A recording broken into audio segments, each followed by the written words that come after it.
what the value of the trig function evaluated at the negative angle would be. That, of course, is the whole idea here.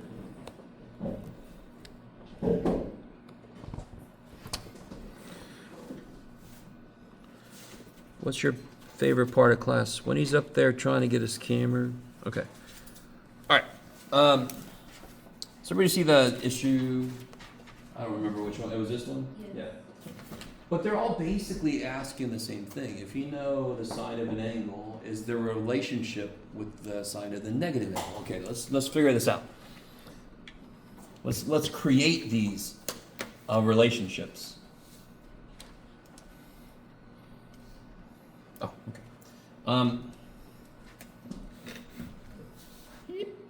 So if I have a pen that works,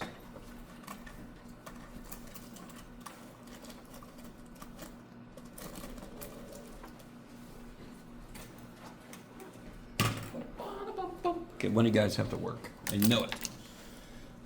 If I have a angle, and I know that sine of theta, let's just say it's, what do you got, Jeff? I don't know. 0.7. I didn't tell you what the angle was, but I'm telling you I know sine theta is 0.7. Where is negative theta?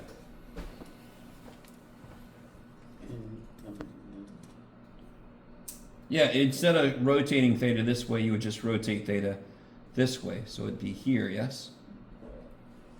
Now, these two triangles that are created, Jesus. All right, forgive me for my horrible circle. But the triangles that are created when you do this, what's true about them?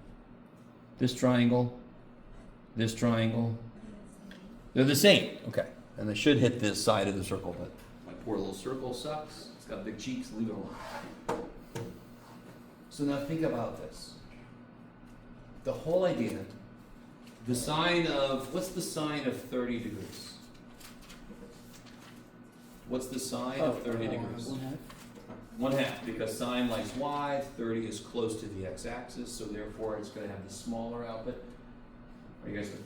Right now, if you are not developing a way for somebody asking you what's the cosine of 45, if you aren't developing a way to figure out what that is in a few seconds, you're not in a good place. Do you understand? You have to be developing something. You could just straight memorize it, and I highly recommend you don't, but you could. If you got like a ton of space in your head, go for it. But I prefer if somebody says, Jeff, what's the sine of 30 degrees? I just take a second and I'll go, sine likes y, 30 is closer to the x, sine small, 1/2. Yes? It's up to you though. It's your decision. Your decision as to how to memorize or remember those things. So sine of 30 degrees is 1/2, yes? What's the sine of negative 30 degrees? Negative? Because it's the same triangle, yes? So of course it's got the same side lengths. It's just what's the one difference for sine? The y value here is positive. The y value in the second triangle is, so the sine's going to be negative. So coming back up here, do you see how silly this question is now? If sine theta is 0.7, what's sine of negative theta? Negative 0.7. Now, does every trig function work that way? What would cosine say here? Here, cosine theta would be roughly, Jeff, give me a second. Square root of 0.51. It's a little more than 0.7. I'm just going to make some up for a second. 0.72. I don't know. If cosine theta is 0.72, right? Cosine theta is 0.72. What's cosine of negative theta? What's Negative 0.7? no? What's true about the x value in both triangles? It's positive. So if cosine theta is 0.72, what's cosine of negative theta? Same.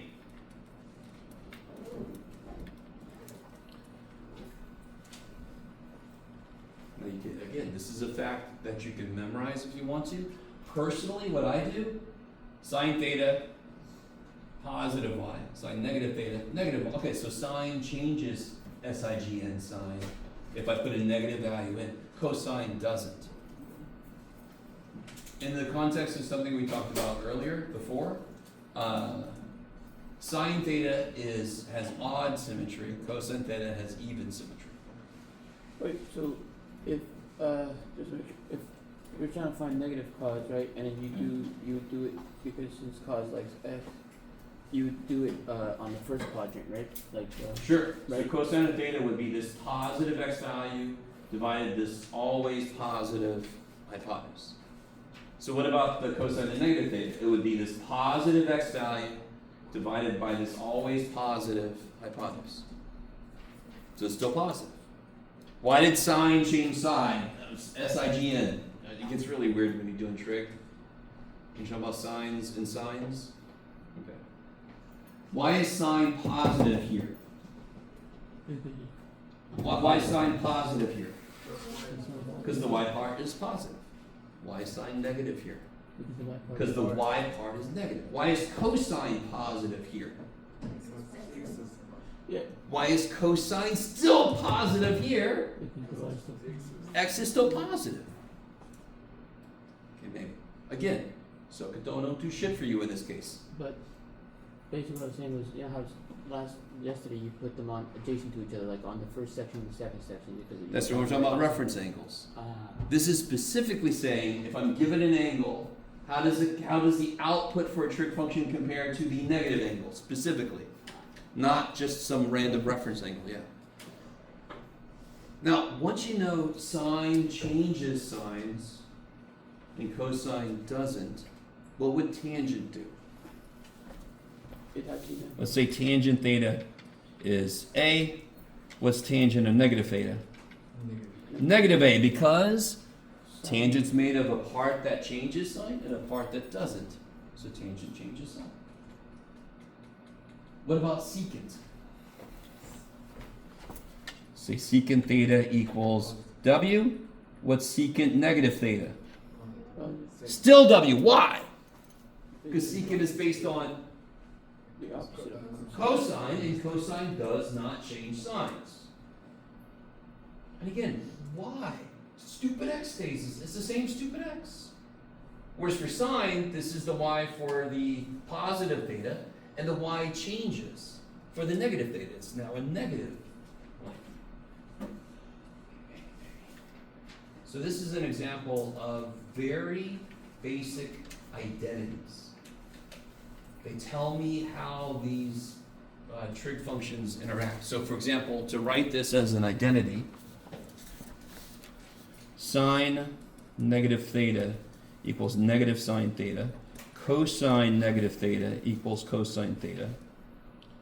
Therefore, tangent of negative theta would be this over this is negative tangent theta.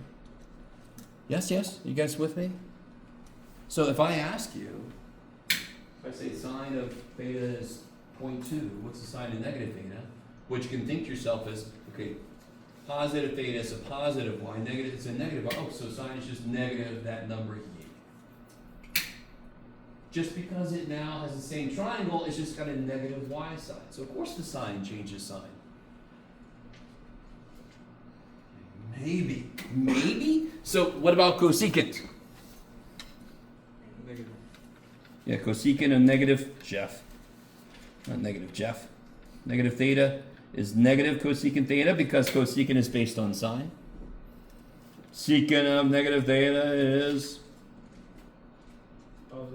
positive secant theta because secant does the same thing cosine does because it's just 1 over it.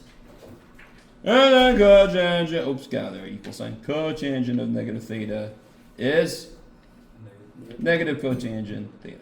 Okay. So notice how most trig functions change SIGN. Just the cosine and the associated reciprocal function secant, they don't change. Everybody else does. You guys see that? Man, serenity.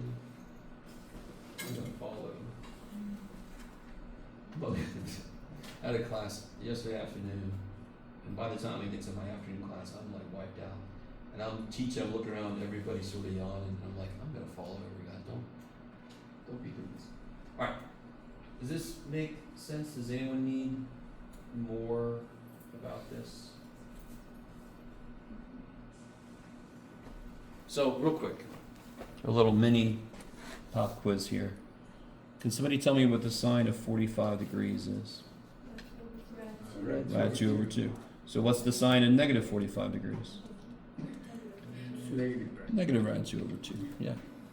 So one way to kind of memorize this is only cosine and secant stay the same side. Everybody else changes.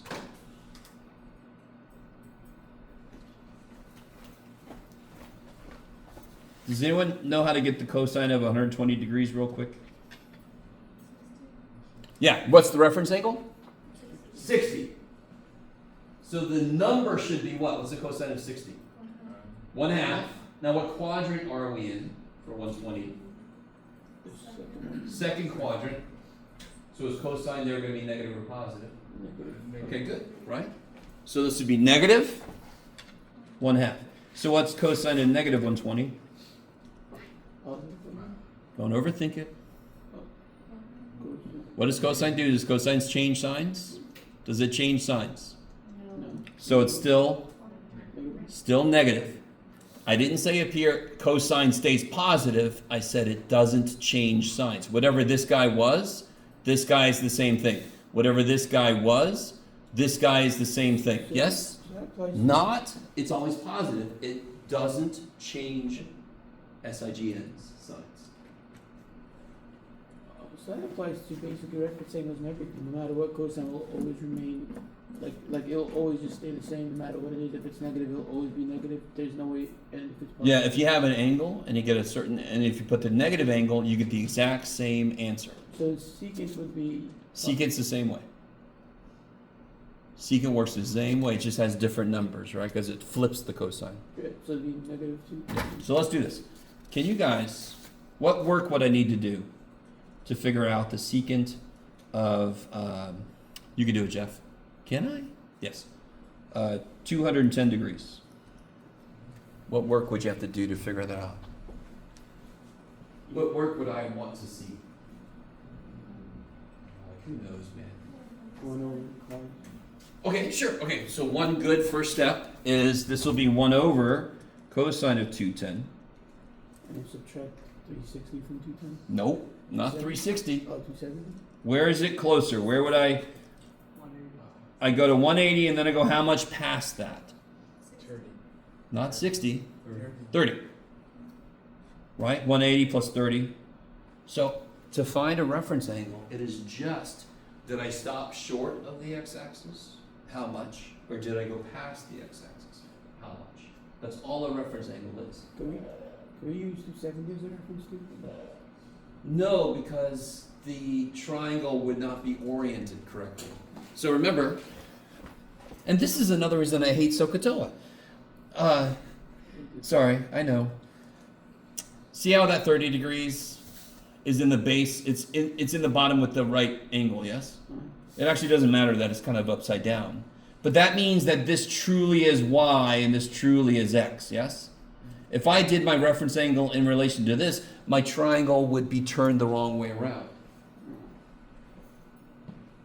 So with SOHCAHTOA, it's kind of like, why do I even care about reference angles? If you, I'm just realizing, I'll spare you. I'm just realizing there's even another reason why not to do SOHCAHTOA. Is everybody kind of cool with what I've done so far? So when I give you a freaky reciprocal trig function, one thing you can immediately do is rewrite it in terms of the main three, like the three primary colors, yes? But at some point I also have to figure out what the hell 210 is. Really, it's really a 30-degree angle, yes?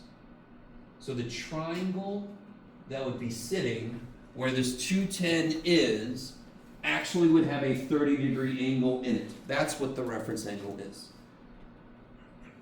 Therefore, cosine of 210 is going to have the exact same number answer as cosine of 30, but what else do I have to put in there? Got three. It's negative. Okay, so this is everything we've done yesterday and the day before, I believe, is when we started getting into this idea. That's why we only have to memorize angles in the first quadrant. I only have to go from 0 to 90, not 0 to 360, thank the gods, because everywhere else is just, is it positive, is it negative? I use the same dumb numbers because they're the same dumb triangles, and I really hope everybody gets this. If I make a 30-degree angle here, it's the same dumb triangle. So whatever cosine is for this triangle is the exact same number for this triangle, except it's negative because the x piece is negative. That's why reference angles work. It's just telling you, oh, if you drew this triangle in the first quadrant, this is the angle it would have. And I'm like, oh, good, that's useful. So help me out. What is cosine of 30? Right, three. So then we do our little favorite thing. We flip it, we rationalize it, and you eventually get here. So I did that last part a little quickly, but, right? 1 over that means to reciprocate it. And then you multiply times divided by rad 3. Now, what is the secant of negative 210 then? Same thing. Yes, same thing. Kick ass. So you know in a test or a quiz I might actually do this. You have a problem, I'll say, what's the cosecant of 100 and whatever, 35 degrees. You'll do all the work, and then the next problem says, okay, what's the cosecant of negative 100? And you don't have to redo all your work. You just make it the negative of what it was, because that's based on sine, and it changes sine, yes? Now, if you do all the work again, I'm like, okay, that's up to you. But you don't have to. Okay. Anything else? That was was that coming off of a question? Yes, it was. Very good question, because that was one little idea I kind of left up to you to look at, but we can go over. Anything else from homework? By the way, for people who might have missed, do I still have that sheet? I think I do.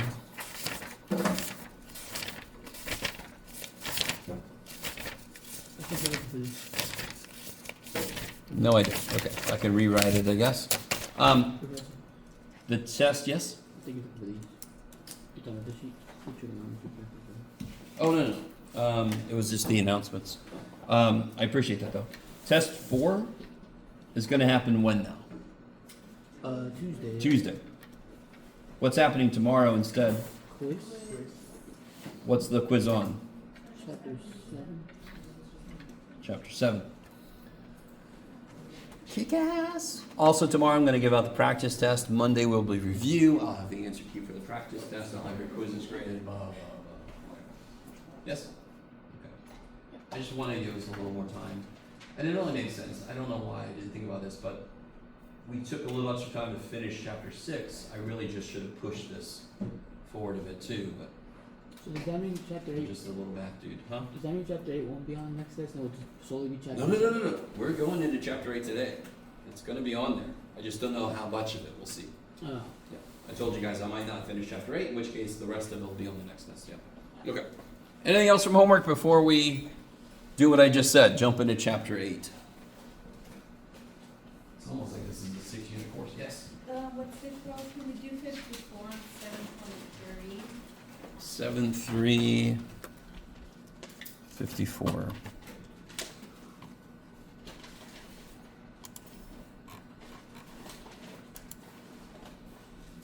Hi.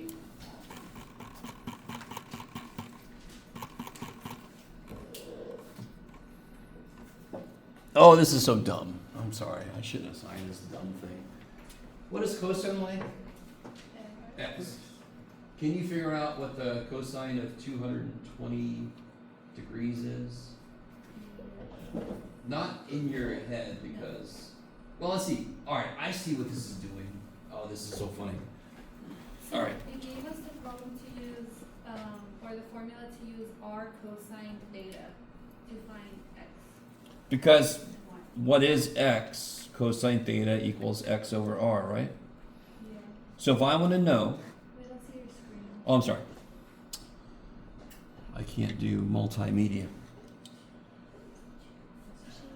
You guys with me? So they're asking me for 220. Where would 220 degrees be? On the third. Now, this reference angle tells you you can't do this without the help of your calculator. Because what would the reference angle be for 220? 40 degrees. And do we have memorized anything about 40 degrees? No. Is everybody with me? Now, let me ask you a really, really, really weird question. What is this point? Thank you. I don't blame you if you're like, what's this guy want from me? I didn't want numbers because I don't know what the shit they are. But that point is x, y. And cosine theta is x divided by r, and this problem told me r is what?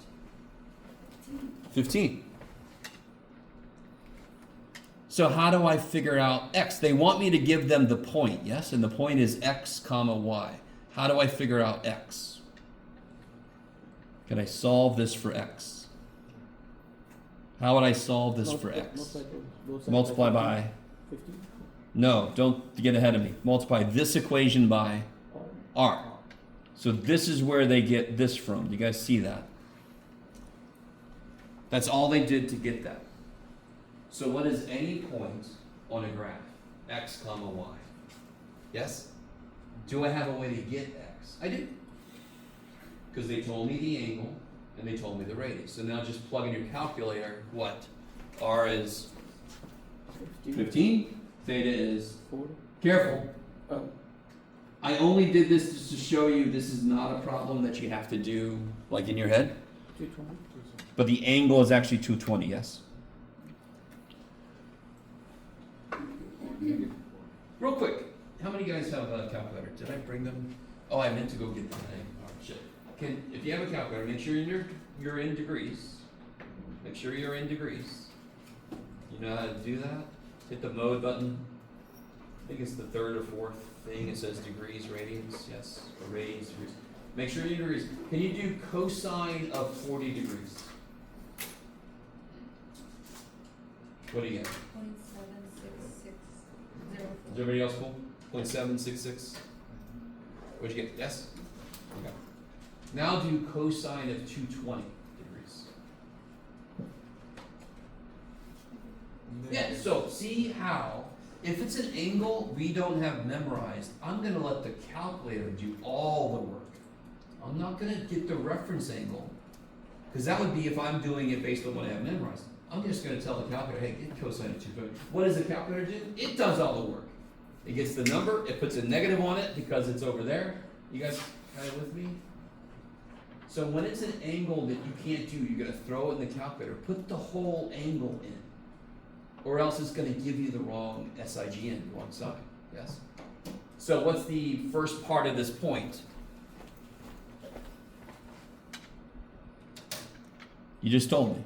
It's 7. Oh, negative 7, what was it? 7, 7? 766. 6, sure, okay. And now how do you get the y piece? What do you think? If x is r cosine theta, y is... If x is r times cosine theta, y is r times sine theta. Because what's sine theta? Y over... R. That's tangent. Y over r. Multiply by r. There you go. Okay, maybe. Okay. So these are good questions because they're basically coming from stuff we've addressed. But I kind of leave it to you to see if can you manipulate these. And if you're like, I don't know what the shit this wants from me, then ask me. That's why I do it. Does that make a little more sense? Okay. So I'll leave the other half of that for you guys to do.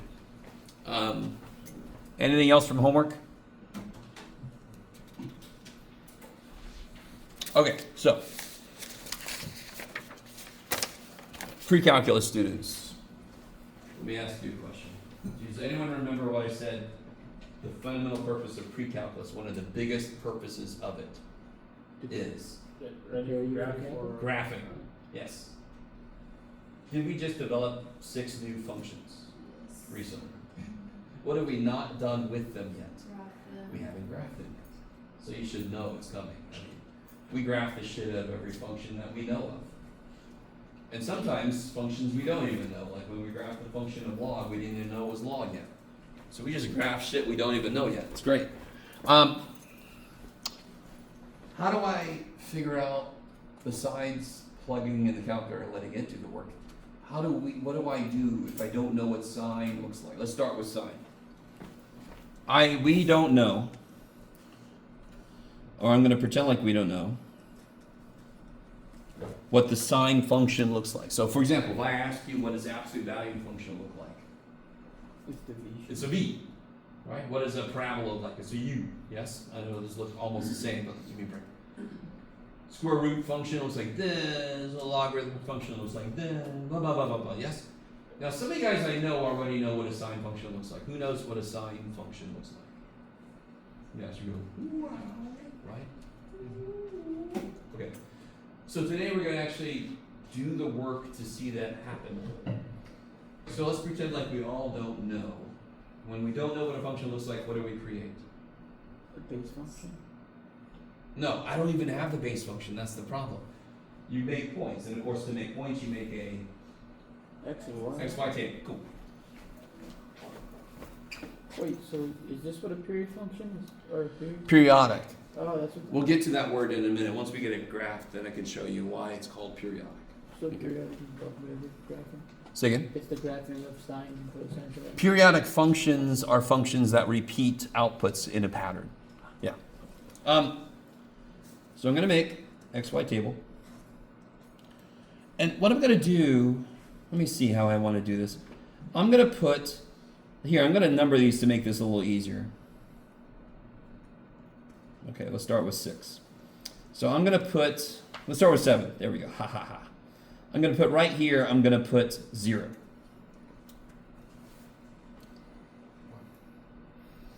What's the sign of 0? You? Why is it 0? There's no y piece at 0 degrees. 0 degrees is nothing but x. And sine likes y, so sine of 0 is 0. I know I promised this, but too bad. So Kotoa don't do that shit for you. Okay. Sorry. The sine of 0 is 0. That's fascinating. Yes? What's the sign of, let's see. Here, let's do this. I'm going to go to pi over 6. Why am I doing that to you? Because I want to. Now, again, this is a foreign language. We're at the vocab level with some of this stuff. If you need to, what's pi over 6 in terms of, if radians are French, what is this in English? In degrees? 180? Well, pi is 180, divided by 6 is? 30. 30. Why does it make sense that it's a small angle? Because I'm dividing by a big number. I'm divided by 6, right? I'm cutting this pi into 6 pieces. So pi over 4 is bigger. Yes? Pi over 3 is even bigger because I'm dividing by less and less. Are you guys with me? Okay. So this is actually 30 degrees. What's the sign of 30 degrees? 1/2. 1/2. Now let's go backwards in time. Now that we developed, so that was a very timely question you asked. At this point, I would have had a discussion about that, but that's perfect. Remember how sine works? What's the only function that does not change signs when you put a negative angle in? Cosine. And of course, secant. I kind of worded that tricky, but yeah. So what is sine of negative pi over 6? Negative 1/2. So now you see why I set this up the way I did. What about, so pi over 4? Now, we're going to graph this by hand, yes? So let's approximate this, because, you know, I'm a little show. So if you do rad 2 divided by 2 in your calculator, you should end up with roughly 0.707, blah, blah, blah, blah. Make sure I know what I'm talking about.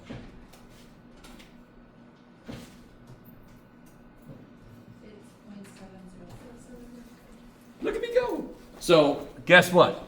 I am only good by hand out to, you know, at most 1 decimal place. So for the purposes of graphing this by hand, I'm just going to round to 1 decimal place. I can't do more detail beyond that. If you can, way to go. I can't do that shit. So what's the sign of negative pi over 4? Roughly. Negative 0.7. Okay. Where do you think I'm going next? Pi over 3. I knew I should have went one more. It'll be okay, Jeff. Negative pi over 3 back then. So what's the sign of pi over 3? What is it fully? Rad 3 divided by 2. And what is that roughly? I think it's 0.866.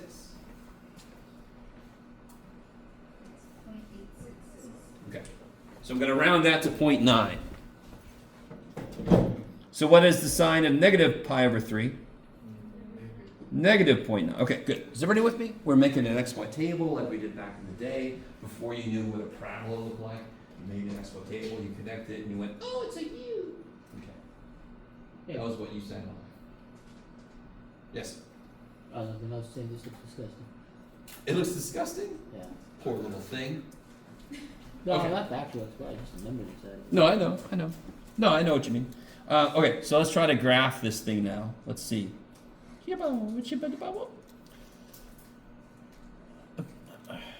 By the way, I was grading some of the homework, though we're near done, I'm sorry. But when they ask you to do like a coterminal angle with pi over 3, so don't convert to degrees. You have got to force yourself to get used to working with radians.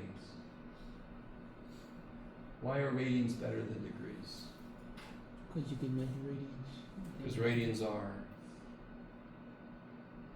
Because you said so. Anyone remember why are radians better than degrees? Do you guys remember? Everybody's doing this kind of thing. I thought you said you couldn't measure degrees, so you use radians because they're like more measurable. No, you can measure degrees. You can totally measure degrees. Right? Okay, I have a friend, his name is Harvey, he's right here. You guys with me? Can I measure that wall in numbers of Harveys? Yeah. Okay, I made that shit up. Is Harvey here? If he is, you're freaking me out. I don't know, I'm sorry, you guys. I'm sorry. When I do that kind of thing, I'm worried somebody out there's going, I need to call somebody. Do you guys understand what just happened? Degrees are completely made up bullshit. So are inches. Inches are completely made up. Do you understand that? Did an alien civilization, you will use inches or we won't blow, okay, we'll use inches. And then everyone across the world was like, no, we don't care about aliens, let's not use inches. Okay. Radians are better than degrees because they are physical. Degrees are arbitrary. We could have put any number of degrees in a circle we wanted to. Do you guys really understand what I'm saying? A circle exists. Us humans said, how many slices do we want to cut this? Let's make it 360. You know, just because we like the number, because I can factor 360. I really want you to understand what I'm saying. We totally made that shit up. What are radians? What is a radian? Why do we call it a radian? It's the number of radiuses. So it's an actual physical measurement around the circle. It's not made up shit. That's why radians are better. What must I use in the equation S equals R theta? What must be true about theta? Has to be radians, because that's the one that actually measures physical lengths, yes?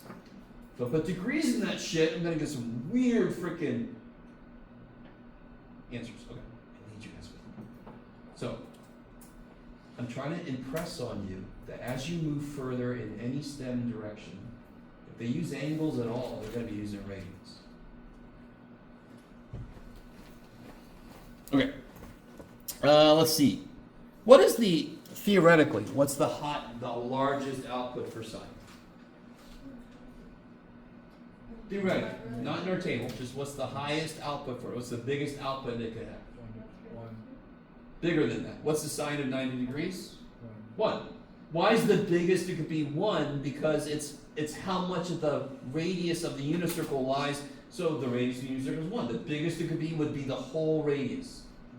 If I move a little bit away, now it's a little less. That's in the y direction. Okay. What's the smallest the output of sine could be? Negative 1. So what would that be called? From negative 1 to 1 is the No? Range? Range. Good. What's the domain of sine? Is there any angle that's too big I can't put in sine or too negative or whatever? I can put whatever the shit angle I want in there. So the range of sine is all real numbers. So it does this thing forever. Both directions. Okay. So let's see. Let's start in the middle. Sine of 0 is 0. Yay! Let's make a scale here. Our scale's going to suck a little bit, but we're going to be okay. I'm going to put pi out here. Pi over 2 is here. And then I've got pi over 4 is here. Pi over 6 is here roughly, and pi over 3 is here roughly. That'll be fun. Okay. And then I'm going to take these big-ass steps here in a minute. And then the same thing in the back. Negative pi over 6, negative pi over 4, negative pi over 3, and then pi over 2. And then pi, and then 2 pi. Negative. Okay. Now we're doing this by hand, so it's not going to be perfect, but we are going to get the shape. That's what matters the most, is the shape. What shape does this have? What's the sine of pi over 6?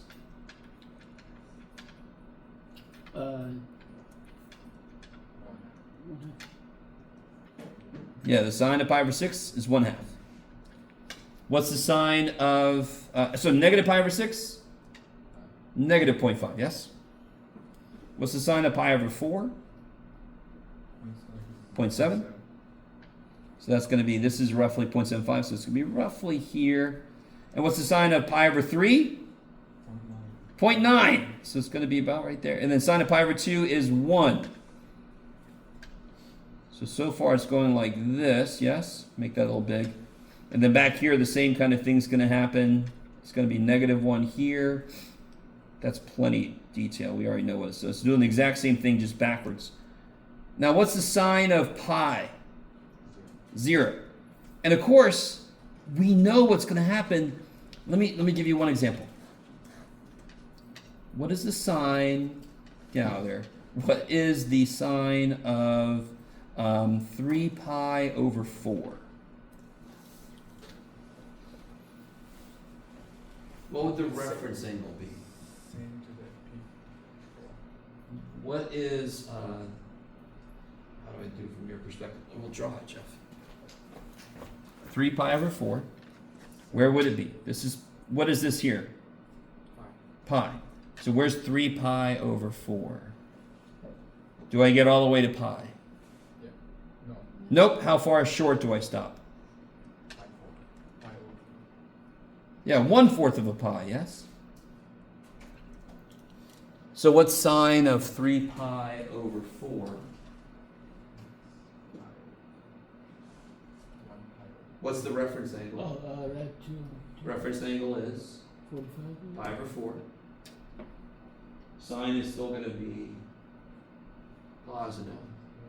So the sine of 3 pi over 4 is equal to the sine of pi over 4. And what's the sine of pi over 4 that we approximate?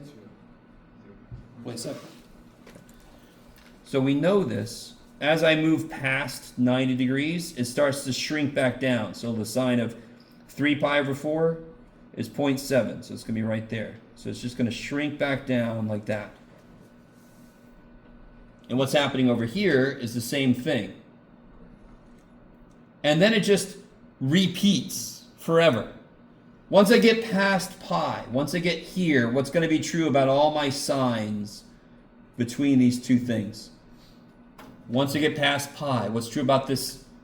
Negative. It's going to be negative. So now it's going to repeat all the same values, just negative, until it gets to 2 pi, in which case sine is 0 again. So this will be 5 pi. Nope, 3 pi over 2.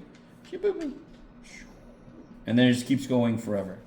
And back here, same idea. Goes up, just keeps going forever. Okay, let me stop for a minute. And that pretty much is what you guys, most of you already knew. The sine function just kind of oscillates forever in both directions. Yes? To do what? Oh, you mean past, like here? Or you mean here? Yeah, like just like our last point was at a point 9. So how did you figure out like the Using the fact that I know that once I get past pi, I start to repeat, like the reference angle here might be pi over 6, which means it's the same output as it would be over here, yes? Just what's true though, I need you to converge. We know how reference angles work. So once I'm past pi, I'm going to start to repeat the numbers. Because I know what sine of pi over 6 is. But what's going to be true though, when I'm past pi, sine is going to be negative because sine likes y, and once I'm past pi, the y piece is negative. So I'm going to repeat all these same numbers just negatively. So this shape is repeated here. It's the same exact shape because it has the same exact outputs, just negative. And of course, once they get to 2 pi, the whole thing starts over again. So I want you to realize something. Do you see between 0 and 2 pi? Do you agree with me that that shape is just repeated forever in both directions? Oh. Yes? So it goes up, down, up. It's just going to keep going in both directions, yes? Was the negative pi over 4 supposed to be plotted? Say again. Was it not supposed to be plotted and negative pi? Oh, all right. I could plot it, but it's just going to do the same. Oh, I thought you were just doing it like there's a reason. No, you're fine. We started really detailed, and then we realized, oh, it's just going to repeat because it's got the same numbers, just negative instead of positive. So that basic kind of, it looks almost parabolic here. You can even break it down more. This shape here just repeats upside down, repeats right side up, repeats upside down. Why? Because it has the same outputs, just positive over here, negative over there. It's the exact same shape, just drawn upside down here. Because it has the exact same values, they're just negative there. This right here, what do you guys know? Let me ask you this. What do you guys know about light, for example? We can see colors, but are there other energies? That sounds almost too mystical. I'm not like, where's my crystal? No. Are there other colors that we can't see? Yeah. That some species can see? Mhm. Yes. So there's a whole electromagnetic spectrum, and the spectrum of that we can actually see is this much. So if you go this way, you've got you got infrared, and so when you go that way, you have ultraviolet and all that. And then radio waves are like, they look like this. Right. And then you've got Bruce Banner becoming the Hulk. You got gamma radiation. This looks like this. So I need you to understand what I'm trying to say here. When we talk about light, has anybody ever heard the word wavelength? Yeah. Now, of course, that word gets so misused, but I don't mind saying we're on the same wavelength. That's cool. But frequencies and all that kind of stuff, that's when you start to get some mumbo jumbo crap. But sorry if you believe in that stuff. You're okay. You'll get out of it someday. This is one wavelength.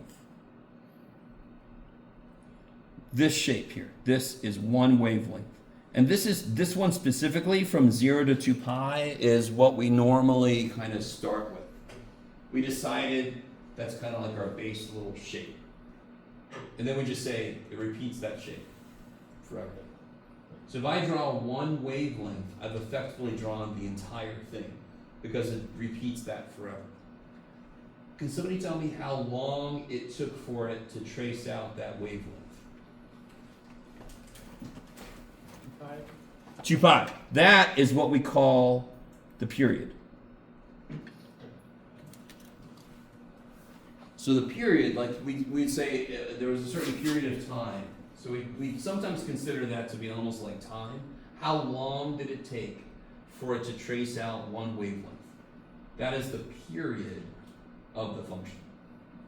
So then we get to the fact, periodic functions are any functions that kind of repeat a certain pattern that it sets up. They're just periodically the same value. So do you agree with me that right here it's -1? Is it -1 again? Yeah? Is it going to be -1 again? Yeah. Yeah. No. So periodically, the output's -1. And it happens in a certain defined period. Yes? For the periodic functions, are the x values always going to remain the same? Like, you know how Well, listen. What do you think we're doing next? Now that we know what the sine function looks like, what have we done with every function once we knew what it looked like? Move it, squish it, stretch it, right? I mean, sine functions are really cool for that, to be honest, because they look a little more like springs. So when we say compression, it actually looks more like a spring compressing. If I compress this, it's just going to go, right? Then it looks like a spring that I've compressed.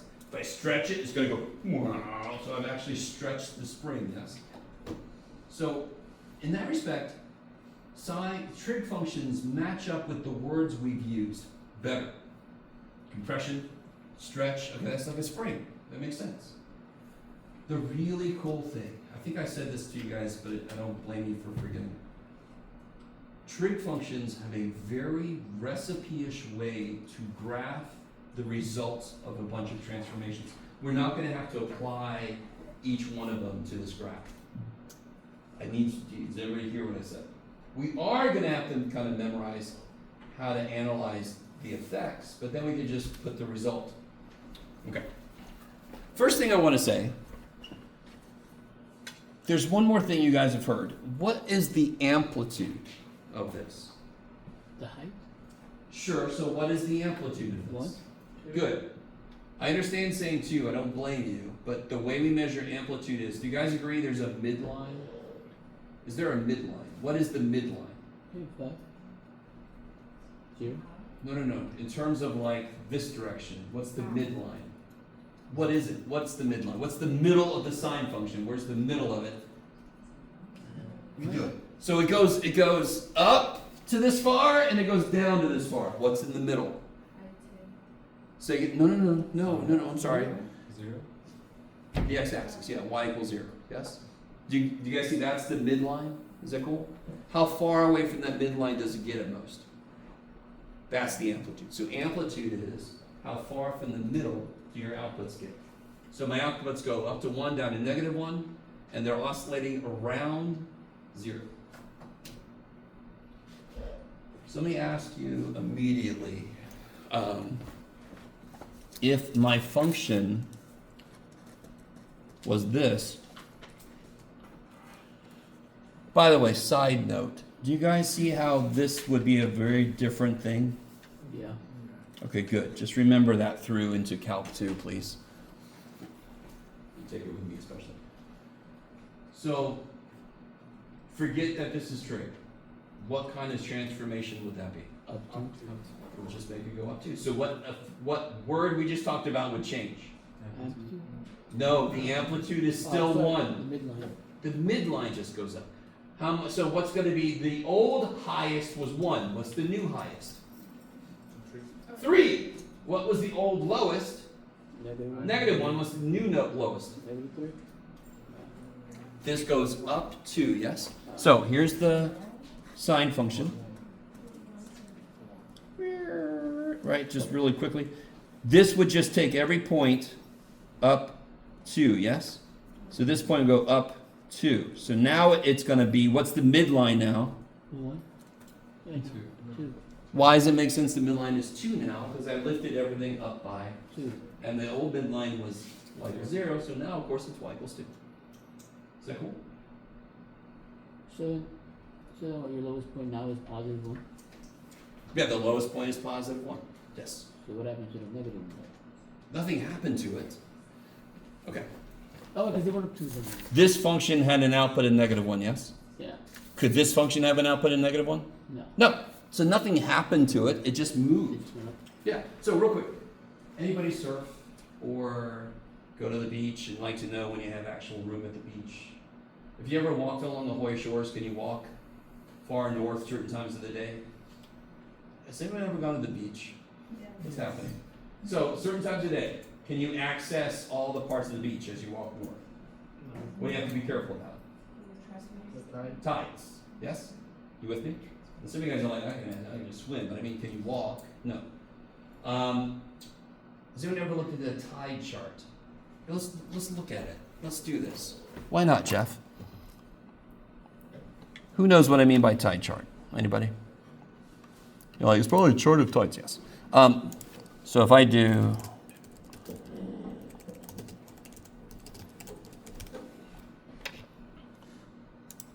this, where's my glasses? Oh, there.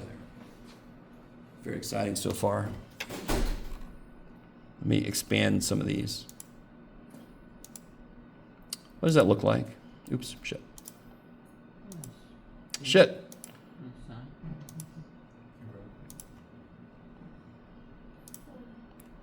Do you agree? Now that looks like a very kind of like, there's a lot going on here, do you agree? What seems to be happening to the amplitude kind of constantly? Do you agree that the amplitude itself is changing a little bit? But fundamentally, do you all agree this is basically a sine? Where every now and again, the midline moves up and down. The amplitude changes sometimes, yes? Do you guys see that? But now we can identify that shit. So, like, the midline, what happened? Oh, God. I might get a strike on YouTube. I don't know. Move this up. You two, you go away. Can I make you go away? Can I? Screw you. You're fine. You can stay. You can report it as not interested. Good point. Oh, that's good. Do you guys kind of see how the midline is moving a little bit? Can you guys see that? So tides are periodic functions. The period is a little bit wonky, but it is measurable. Obviously, we make predictions, and the predictions are really good because we know it goes into influencing tides. This is an example of a sine function in the real world. Back here, it looks really good, yes? What happens over here? It gets a little bit wonky. Look how much this is changing. These high tides are close, these high tides are very different. So from one to the next, the amplitudes change. This function would look freaky, but it would still have a sign in it. It would just have a bunch of times this plus this, right, to modify it, to transform it, yes? Okay, I love it. Has anyone ever looked at these before? Tide charts? Now you know it's there. So now if you want to go to walking, don't go, well, sure, why not go at 4:30 a.m.? Why not? You have the whole beach to yourself, and you might be able to walk really far because it's down 1.2 feet from the baseline. So you got plenty of room to roam, yes? I once went like around that time to La Jolla, and there was like, it was so far out to the point where like there was fish on the, Yeah. there's just fish on the sea. Yeah. I mean, you can see this dip does get lower and lower, and then you can ask yourself, is there a time during the year that the tides get the lowest? And of course, I don't know if anyone's ever done any tidal pooling. Have you guys ever go to tidal pools? Oh, it's so stupid cool. Has anyone ever done that before? And you see little ecosystems and little tiny pools of water, but then you got little crabs, you got little plants, you got all this, sometimes even little fish and stuff. Sea anemone, yes. All right, I'm sorry. So pre-calculus does intersect with beach. Yay. Okay. Real quick story. When I first got my kayak, I lived on the East Coast. I went to a river, and it was a big kayak, so I was like had it on my head, and I started to shrink as I went. But I got to the water, put the kayak in, went out for a few hours, came back, and the tide had gone out so far, I couldn't reach the damn thing to get out because the tide had gone. Like, oh yeah, I should probably look at that up. I didn't even think about it. But anyway. Okay. So let's come back. What did you end up doing? Sorry? How did you reach it? Oh, I had to go around to the other side. There was a little rope. And I actually kind of like got my kayak up on it was kind of a steep thing. Anyway, I did, obviously I'm not still there. So, Or I could have just waited a few hours for the tide to come back in. And that would have been a fried little math boy. All right. Now, listen. I want to really get into. I'm going to talk about the transformations one at a time, and then there's going to be a really nice way that we can have all the transformations sort of like work themselves out. We just have to do a couple things. Okay. If I were you, I would be concerned about taking this picture and like compressing it and stuff. I mean, it's already kind of complicated enough. It's a very simple, but then the real details are complicated. You're like, oh. Okay. What would happen here? Everything to the right of pi, man. You shift everything to right pi to over. Yeah, it would shift right by pi over 3. Now, here's the other thing. Very often we use different terminology for trig functions, for periodic functions. We would call this a phase shift.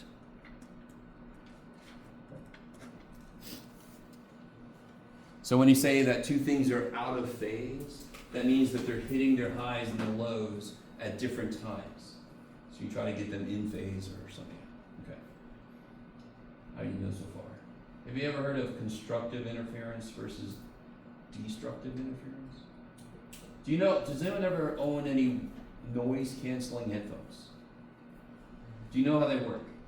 They do the opposite frequency, and then So it's actively taking in the frequencies of the sounds around you, and then it plays it directly opposite. So if the sound is currently doing this, it plays this. So when you add those together, what happens? They cancel. Cancel.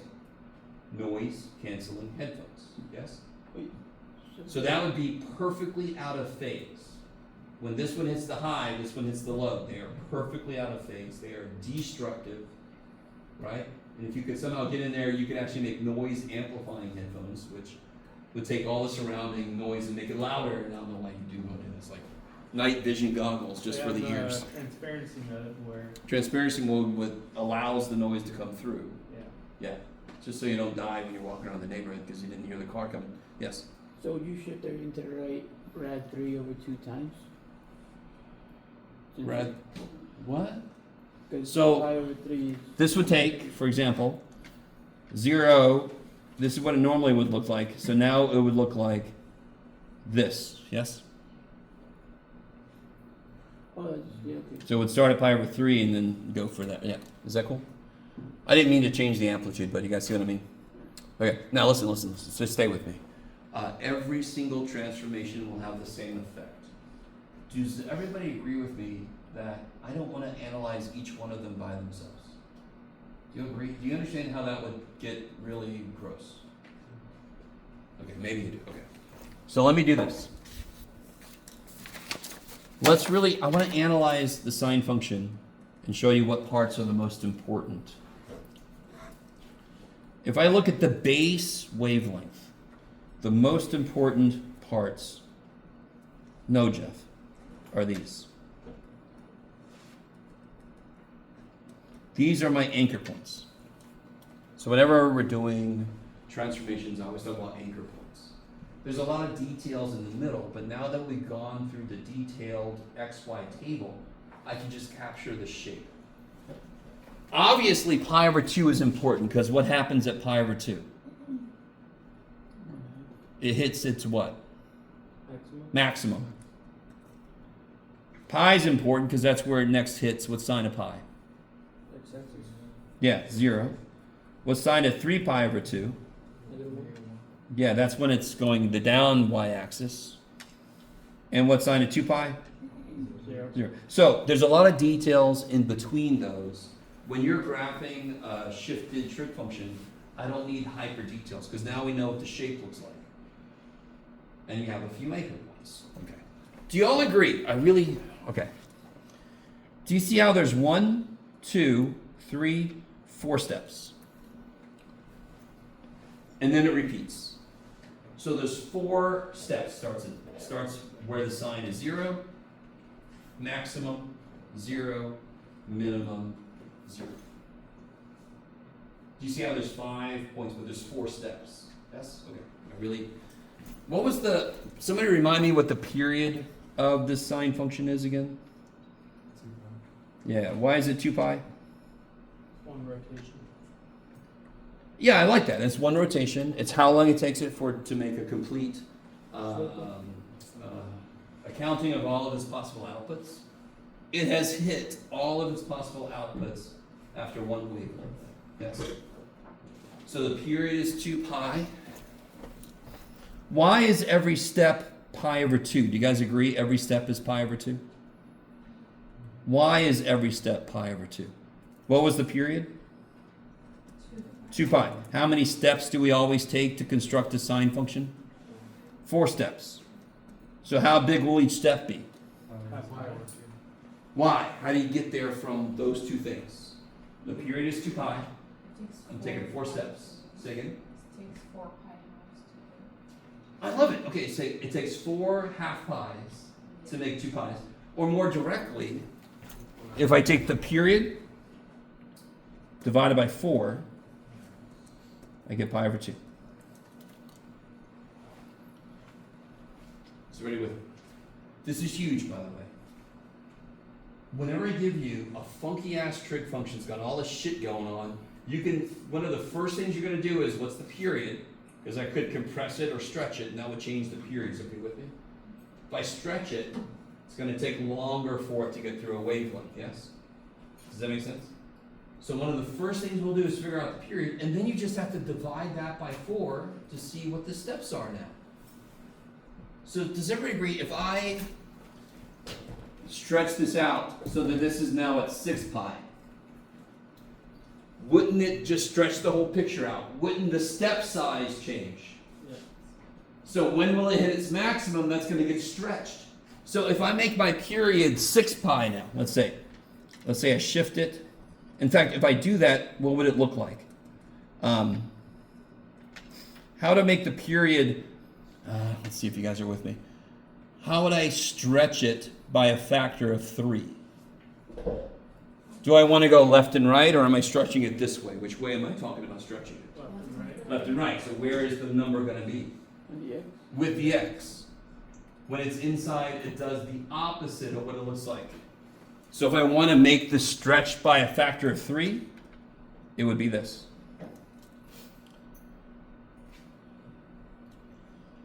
Let me stop for a minute. I really want you. So this is the same stuff we've done before. When it's inside, it's left and right, and it also does the opposite of what it looks like.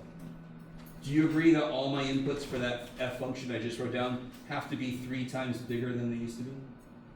So now instead of going to 2 pi, it's going to go to 6 pi. What will the new steps be?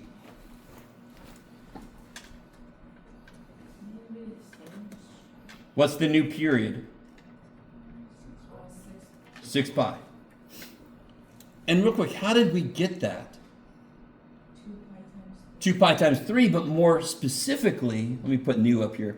The new period was the old period divided by 1/3. Because how do you divide by 1/3? That means you multiply by 3. Okay, good. So here's what's really cool. Here's what we just discovered. What is the period of a normal sine function? 2 pi. Whatever number is in front of the x, how do I figure out the new period? I just take 2 pi and divide by it. That's awesome. And let yourself have some time. There's a lot to get out to you. So just accept all of this, okay? Don't accept it, but let me know if you have a question. So the new period is 6 pi.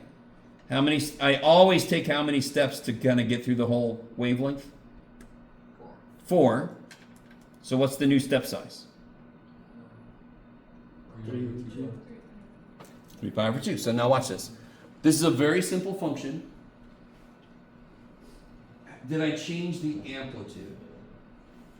Have I stretched it this way? Nope. So the amplitude still is 1. It's still going to go from -1 to 1. I didn't move it up and down. All I did was stretch it this way, yes? So what will my graph look like now? Well, here's the cool thing. The step size is 3 pi over 2, so let's do that. One step would be 3 pi over 2, that's crazy. What's a half of 3 pi plus a half of 3 pi? What's 3 pi over 2 plus 3 pi over 2? Yes, a whole 3 pi. What's 3 pi plus 3 pi over 2? It's 6 pi over 2 plus 3 pi over 2 is... is everybody with me? How much am I stepping every time? 3 pi over 2. So 0 plus 3 pi over 2 is 3 pi over 2. 3 pi over 2 plus 3 pi over 2 is 3 pi. What is 3 pi plus 3 pi over 2? 9 pi over 2. 9 pi over 2. 3 pi is 6 pi over 2 plus 3 pi over 2 is 9 pi. Now what's 9 pi over 2 plus 3 pi over 2? It's 12 pi over 2 and 6 pi. Good Lord. And again, we got... Let all of this kind of sink in. What's really cool about what we just did, we got the new period, we got the step size. If I just apply the step size, did we make the period what it was supposed to be? Where does my sine function start? Where does it end? So according to what we drew, what's the period? And what is it supposed to be? Okay, good. So there's a lot of internal kind of like checks and balances. I ended at 6 pi just because I added 3 pi over 2, but thank God I did because the stupid period is supposed to be 6 pi. So I got a lot of internal checks. Now here's the beautiful thing. Did anything else happen to the sine function? No, just that one thing. So at 0, what's the output? 0. One step in, what's the output? 1. One more step in, what's the output? 0. One more step in, what's the output? One more step in, 0. And then I do this. And I make it go a little bit past both sides. So it just made it longer. I didn't actually have to move points. I just used the step size to see where the points would end up. I didn't have to graph a base function and then move them. I'm not going to make you do that for analyzing trig functions that have been shifted. There are much more direct ways we can do it, and this is one of them. Step size, put the points where they go, I'm done. Yay. Yes? Are you able to show us a visual way of how you got 3 pi over 2? Like, If the sine function has not been moved left or right, where does it start? Where does our base wavelength start?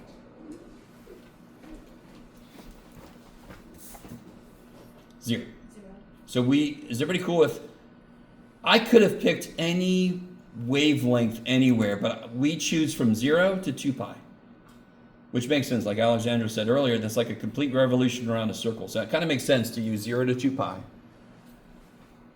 So sine normally starts at 0, and when is it not going to start at 0? When is it not going to be like at 0 to begin with if I shift it left and right? And I didn't shift this one left and right. So where does this guy start? This function here, where does he start? Still at 0. What's my step size? So then I just take one step in. What happens one step in? It's its maximum. What happens with the next step in? Goes to 0. Next step, hits at minimum. So that's the power of the step size. If I know what my step size is, that tells me when does it do this, when does it do this, when does it do that. I'm not taking points and moving them. I'm putting the points where they would go after I've done this, in this case, stretch. Okay, so I think what I meant is the new period over the old, like, in order to get the new period, you have old period divided by the shift. 1/3.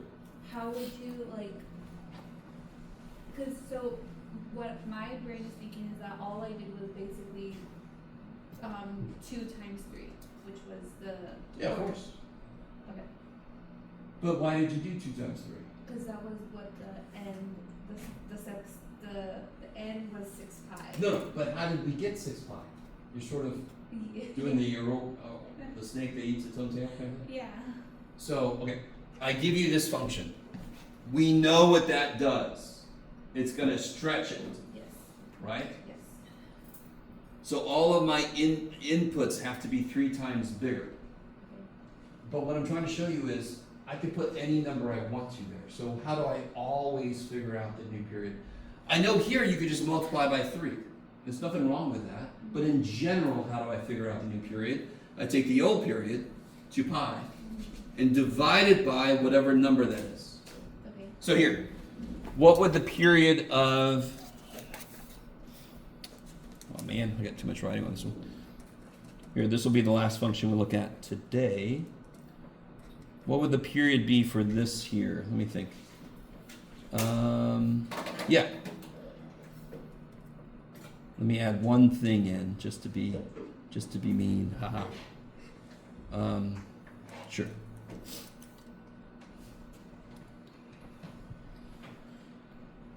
Now you could see the coefficient of the x, correct? You guys with me? How do I get the new period? What's the original period of sine? What's the original period? 2 pi.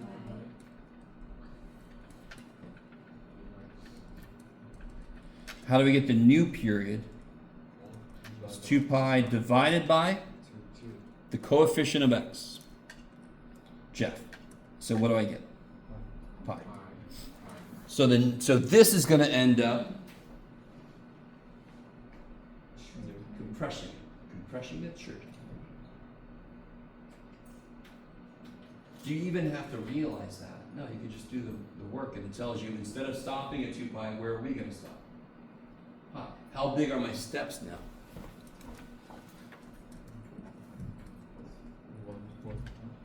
Yeah, it's the new period cut in force, because we always take 4 steps to get through.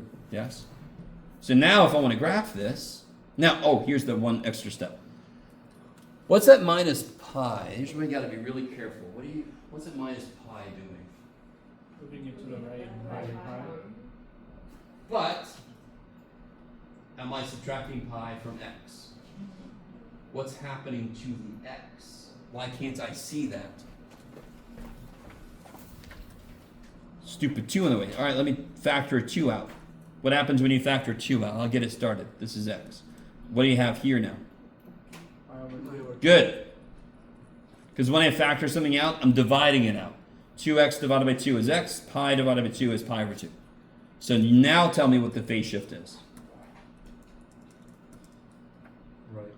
Right, pi over 2. Kick ass. Because what is happening directly to the x? I'm taking pi over 2 away. So to figure out left and right, you have to see exactly what's happening to the x. If I have a number in the way, just factor the damn thing out. Did that change the number I divide by? No, because the coefficient is still 2. So what can you always do first? Factor that number out. If there is a number there, factor it out first. And then you can answer all these questions like phase shift, step size, blah, blah, blah. Now let me do this. Well, let's see. Okay. All right, let me try to get some of this down to you. So originally, it starts at 0 and it goes to 2 pi. Okay, it does all this business. Okay, that's a beautiful picture, Jeff. Good job. So let me ask you this. This is a choice we made, and it makes sense. If I just choose somewhere to focus on the shape that's repeating, I can just talk about it and then just repeat it. What we've chosen to focus on, where does it normally start? At 0. And where does it normally end? So we normally begin at 0, and we normally end at 2 pi. So we normally begin, and this is for sine x, yes? We normally begin when the inside is 0, and we normally end when the inside is 2 pi. Is everybody still with me? It's a slightly weirder way to say it, what I just said, but it's really important.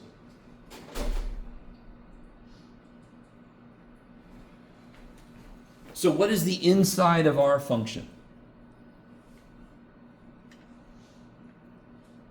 What's inside the function we're looking at? What's the inside? 2x minus pi. So where do we begin? When the inside is 0. When do we end? When the inside is 2 pi. That's what we just said. When does sine always start? When the inside is 0. When does sine always end? When the inside is 2 pi. Can we solve for x here? What do we get here if I solve for x? Pi over 2. And what do I get here if I solve for x? Nope. Add pi, you get 3 pi. Divide by 2.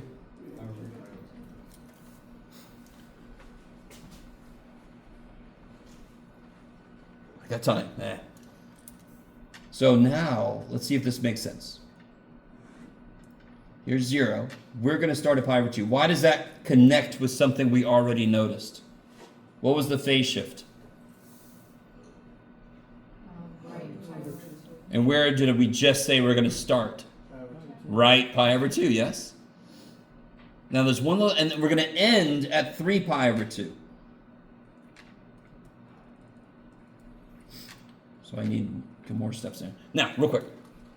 How does that match up with something else? If I start at pi over 2 and I end at 3 pi over 2, what's my period? Just from what I've drawn. What's the period? From pi over 2 to 3 pi over 2. How long is that? 3 pi over 2 minus pi over 2 is 2 pi over 2 is pi. And what did we say earlier the period's supposed to be? Pi. Do you see how there's internal checks and balances when you're drawing this? Okay. What's my step size going to be? What's the new period? Pi over 4. Yeah, so my step size is pi over 4. So if I go pi over 2, which is 2 pi over 4, yes? Add pi over 4. Add pi over 4. 4 pi over, add pi over 4. Wait, so you're saying we could just do that, then you could just put the equation and then equal it to 0, and then the same thing, the same equation equal it to pi, and we'll get the same exact result. And we know where it starts and ends. What's sine do at the beginning? 0. Then it goes here, then it goes there, then it goes here, then it goes there, and you're done. I mean, Why don't you show us this from the start? now listen, I live for that question. If I would have shown you this from the start, you could have done it. You wouldn't have known why you were doing it. What am I for? What am I here for? To explain that middle step. Why the shit are we doing this, yes? So I could show you, just do this. And you're like, well, I'll just plug it in and do that. You don't have a connection to it. You have no idea why it's working, yes? Mm-hmm. I appreciate your question, don't get me wrong. I don't blame you at all. If I was in this class, I'd be like, just do that. What is my purpose as teacher is to explain why things work the way they do. Independent of if you want to hear me or not, I don't care, but that's my job. I have to tell you why things work. So here, let me give you this, and this will be, we'll talk about this next time. We don't have enough time, but this kind of captures everything I've laid out. Just written by computer so you can read it.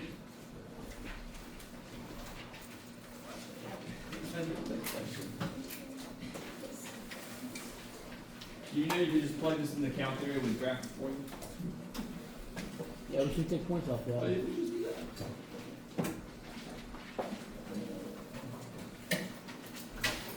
Alright. So we'll do this after the quiz tomorrow. We'll talk about this here. We'll do some more examples. Chapter 7. I thought the test was tomorrow. That was what our schedule said. That was the announcement from the last couple days, is I moved the test to next Tuesday. Yeah.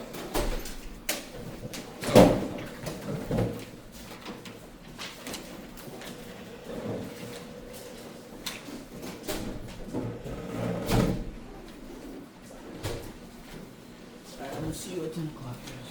Okay.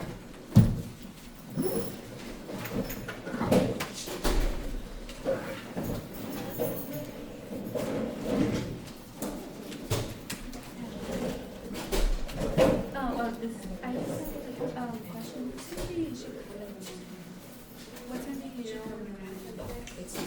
Somewhere between 7 and 7. Normally it's closer to 7. Because I have a question about, I have a question about what happened on the test and is that as well, I really need help correctly. Yeah, sure. Okay. So if I'm ever not in here,